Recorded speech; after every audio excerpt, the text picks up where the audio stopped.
The metal knob was cold, biting into his palm. David stood motionless in the doorway, his knuckles white against the dark finish. Through the thin, yellowed wall of the apartment, the rhythm of his mother's voice drifted out. She was counting coins. The clinking of copper against wood was slow, deliberate, and heavy with the weight of an unpaid electricity bill. David pulled his hand back, sliding away from the door and into the deeper shadows of the hallway. He did not move to help. He did not speak. He lowered his gaze to the floorboards and began to count the cracks in the wood, one by one, until the numbers blurred. The silence in the hallway was absolute. He stared at his own feet, feeling the rough texture of the boards beneath him. In that stillness, the path forward became clear. He would not remain in this space. He would not exist in this cycle of debt and subtraction. He closed his eyes, held his breath, and made a silent vow. The life he witnessed behind that door would end with him. He turned, walked toward the exit, and left the sound of the counting behind. Years later, the silence of the town library replaced the clinking of coins. David sat behind the heavy wooden circulation desk, the air thick with the scent of aged paper and binding glue. He watched the sunlight crawl across the floorboards, illuminating dust motes dancing in the stillness. A local patron dropped a stack of books onto the counter, sighed, and muttered about dead-end jobs and wasted time. David did not look up.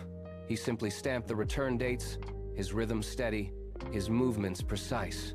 To the world outside, he was merely a shelf tender, a man collecting hours in a quiet room. To David, this was no end. It was an infinite vault. He looked at the rows of spines stretching toward the ceiling, each one a compressed lifetime of observation and technique. He stood, walked to the nearest shelf, and ran his fingers over the textured leather of a spine. He was not here to pass time.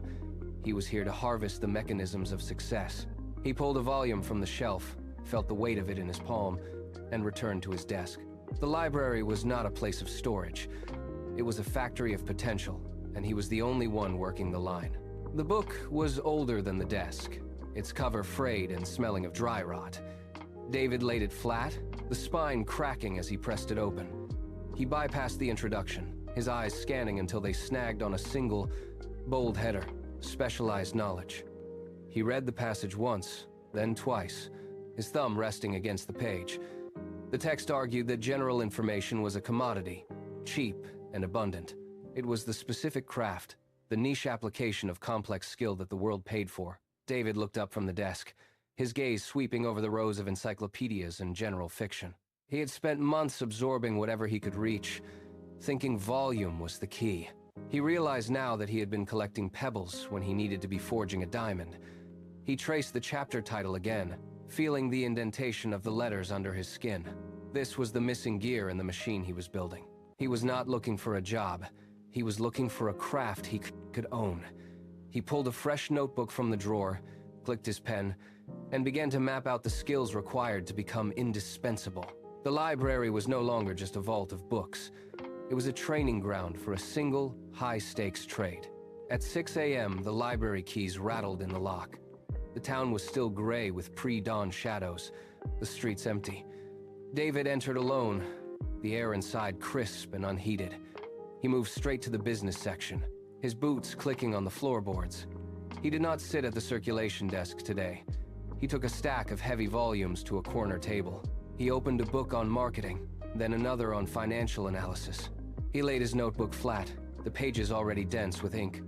He read one paragraph, analyzed the logic, and transcribed the core mechanism into his own shorthand. When the concepts grew dense, he did not stop. He drew diagrams in the margins, mapping supply chains and consumer behavior. His hand cramped, but he gripped the pen tighter. By 8 a.m., he had dissected 3 chapters, filling pages with actionable strategies. He was not just reading anymore, he was building a toolkit. He cross-referenced theories, testing them against hypothetical scenarios he constructed in his mind. The library was silent, but his pen moved with the speed of a man running out of time. He pushed the notebook aside, checked his watch, and stood to unlock the front doors. He was ready for the day, his mind sharp, his armor of knowledge complete. The heavy glass door of the library swung open, and the local bakery owner stepped in. He did not go to the shelves. He leaned against the circulation desk, his face pale, his hands trembling as he wiped flour from his palms. David watched him from behind the desk. The man did not speak at first, just stared at the floor. Then, the words came out, jagged and desperate. The bakery was failing. Revenue had halved in 3 months, and the bank had sent a final notice. The owner slumped, his shoulders hitting the wood of the desk with a dull thud. David stood up, his gaze fixed on the man. This was no longer a hypothetical scenario in a notebook. This was a livelihood on the precipice of vanishing.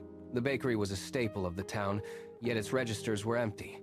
David looked at the man, then toward the business section where his own notes waited. He felt the weight of the moment.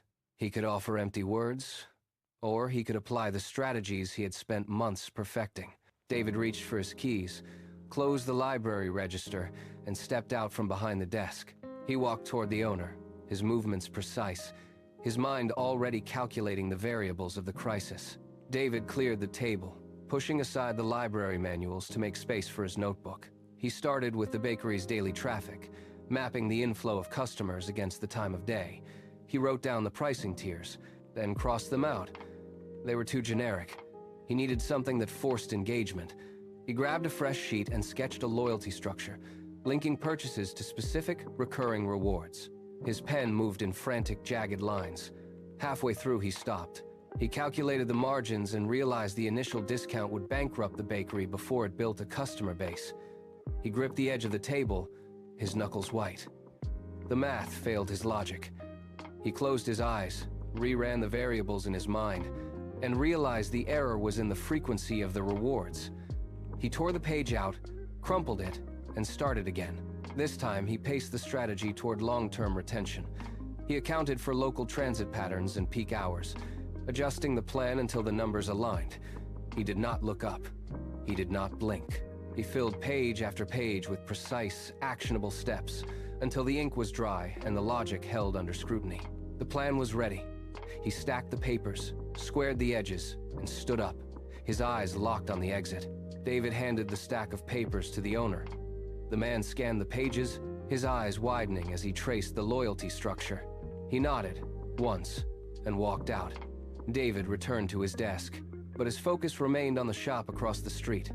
The first 3 days were agonizingly quiet. The bell above the bakery door remained silent. David sat in the library, his fingers drumming against the wooden desk, waiting for the logic to manifest. Then, on Thursday, the change began. A group of students entered. By Friday, the line stretched out onto the sidewalk. David walked over during his break, watching from the periphery as the owner moved with a speed he had lacked for months. The shop was humming. The air smelled of fresh bread and commerce. As David turned to leave, the owner caught his arm. The man shoved a heavy, thick envelope into David's palm. It was warm from the register. David felt the sharp edges of the cash inside. He stepped back into the street, the weight of the envelope pulling at his pocket. He had not just saved a business. He had proven that his knowledge held value. This was the first brick in the wall he was building against his past. David did not spend the money. He walked straight to the bookstore and bought 3 technical manuals on financial forecasting. His library desk became a command center. He spent his nights dissecting market trends, taking notes in margins, and building a database of outcomes. He approached every local merchant with a new offer. Data-driven growth. Some refused, but he used their rejections as research. He tracked why they said no, adjusted his pitch, and tried again. One strategy for a hardware store failed completely, leaving the owner frustrated and David empty-handed. He spent 3 days in the library archives, mapping the error against economic variables until he found the missing link. He returned to the store, laid out a revised model, and watched the owner nod as the logic took hold. The momentum caught. He hired help to manage the data entry. He rented a small office space, then a larger one. His library-born methodology became a blueprint for regional expansion. He stopped being a student of systems and became an architect of them. Every dollar he earned was funneled back into deeper research and more aggressive testing. He was no longer just fixing shops. He was engineering success on a national scale, one rigorous calculation at a time. The view from the 64th floor was a map of millions of lives. David stood at the glass, the city lights flickering below like a vast, complex grid. He turned away from the window and walked to his desk.